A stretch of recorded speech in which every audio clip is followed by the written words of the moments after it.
അപ്പോൾ സുഹൃത്തുക്കളെ, ഞങ്ങൾ മോനെ കോളേജ് വിട്ടതിന് ശേഷം തിരിച്ച് വരുമ്പോഴാണ് അഞ്ചുകുഴി എന്നൊരു അമ്പലത്തെ പറ്റി, ഇത് ഭയങ്കര കയറ്റമാണല്ലോ, ഒരു അമ്പലത്തെ പറ്റി അറിയാൻ കഴിഞ്ഞു. എന്നാൽ അങ്ങോട്ടൊന്ന് പോവാം. അവിടെ ചെറിയൊരു വെള്ളച്ചാട്ടമൊക്കെ ഉണ്ടെന്ന് ഇങ്ങനെ ഗൂഗിളിൽ തപ്പിയപ്പോൾ കിട്ടി. ഇവിടെ ഉള്ളവർക്കും ഒരുപാടുപെട്ടൊക്കെ അറിയാമായിരിക്കും.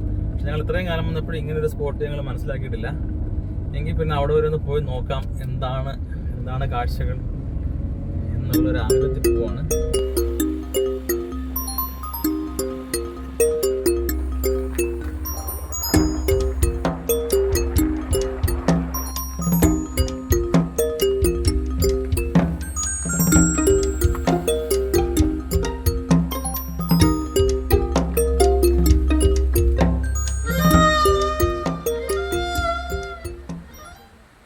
പ്രിയ സുഹൃത്തുക്കളെ, ഇതാണ് ആ സ്ഥലം.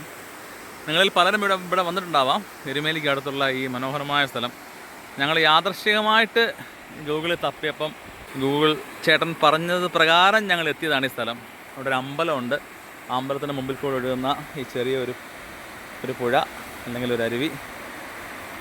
ഇത്ര മനോഹരം കേട്ടോ, വളരെ നല്ലൊരു സ്ഥലം.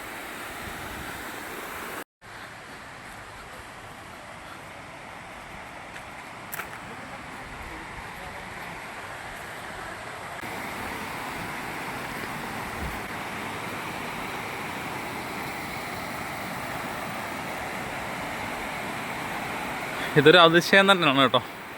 ഞാൻ ആദ്യമായിട്ട് വരുന്നതുകൊണ്ടാണെന്ന് എനിക്കറിയില്ല. എനിക്ക് വളരെ ഇഷ്ടപ്പെട്ടു.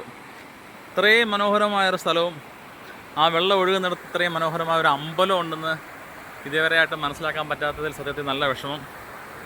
എന്ത് രസമെന്നറിയോ, അടിപൊളിയായിട്ടുണ്ട്.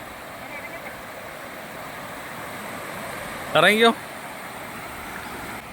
ഇതിപ്പോൾ ഇങ്ങനെ വെള്ളം ഒഴുകി താഴോട്ട് പോവാണ്. അവിടെ അമ്പലവും ചെറിയൊരു നല്ല വെള്ളച്ചാട്ടം ഉണ്ടെന്ന് തോന്നുന്നു. എന്തായാലും ഈ വഴി നമുക്കിങ്ങനെ പോവാം.